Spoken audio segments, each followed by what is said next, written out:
नमस्कार, आप देख रहे हैं जनसंवाद न्यूज़ और मैं हूं राजेश मिश्रा।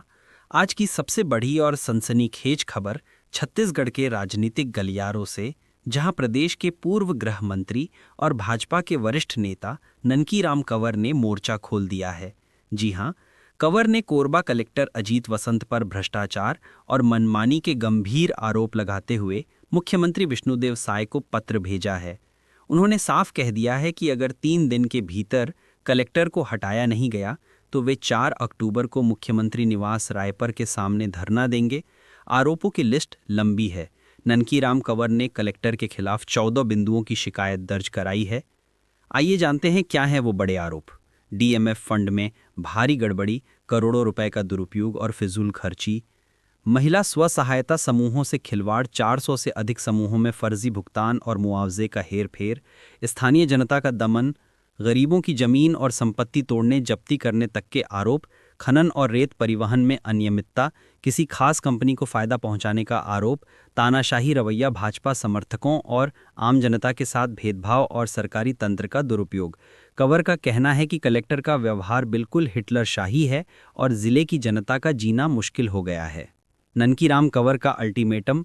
कंवर ने मुख्यमंत्री को दिए अपने पत्र में लिखा है, कलेक्टर को तुरंत हटाया जाए। अगर 3 दिन में कोई कार्यवाही नहीं हुई तो हम मुख्यमंत्री निवास के सामने धरना देने मजबूर होंगे।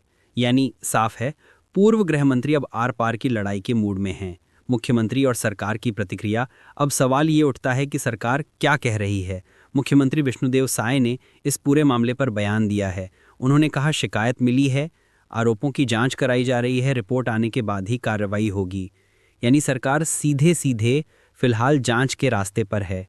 इसका एक सीधा मतलब ये भी निकाला जा सकता है कि भारतीय जनता पार्टी में पुराने नेताओं को ठिकाने लगाने का काम जारी है। पुराने नेताओं को अनसुना किया जा रहा है, उन्हें महत्व नहीं दिया जा रहा है। इससे भाजपा के अंदर अंदरूनी कलह बढ़ेगी। विपक्ष का हमला। इस पूरे विवाद पर कांग्रेस ने भी सरकार पर निशाना साधा है। कांग्रेस नेताओं का कहना है कि जब भाजपा के ही वरिष्ठ नेता सरकार के अफसरों के खिलाफ सड़कों पर उतरने को मजबूर हैं, तो समझिए राज्य में प्रशासन किस तरह काम कर रहा है। कांग्रेस ने इसे सरकार की कमजोरी और अफसरशाही की बेलगाम ताकत करार दिया है। अगला पड़ाव 4 अक्टूबर। अब सबकी निगाहें 4 अक्टूबर पर टिकी हैं। अगर तब तक कलेक्टर के खिलाफ कोई कार्रवाई नहीं हुई तो राजधानी रायपुर में मुख्यमंत्री निवास के सामने ननकी राम कंवर का धरना होना तय है। सोचिए, जब प्रदेश का पूर्व गृह मंत्री ही सरकार के खिलाफ सड़क पर उतरेगा तो राजनीतिक माहौल कितना गर्मा जाएगा। इसके कई राजनीतिक मायने निकल जा रहे हैं। ननकी राम कंवर आदिवासी राजनीति के बड़े चेहरे हैं। उनका आंदोलन कोरबा जैसे खनन जिले से जुड़ा है, जहां डीएमएफ फंड और खनन कारोबार हमेशा से संवेदनशील मुद्दा रहा है। अगर धरना होता है तो न सिर्फ सरकार बल्कि पूरे भाजपा संगठन पर भी इसका असर होगा। वहीं कांग्रेस इसे हथियार बनाकर सरकार पर लगातार प्रहार करेगी।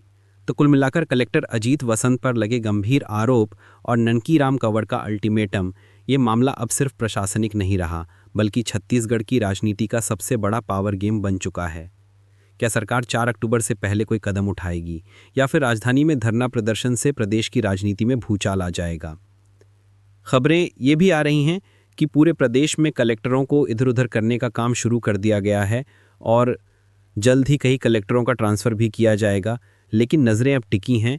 आने वाले कुछ दिनों पर देखना होगा कि कलेक्टरों के ट्रांसफ़र पर मुख्यमंत्री संज्ञान लेकर कोरबा कलेक्टर को हटाते हैं या नहीं।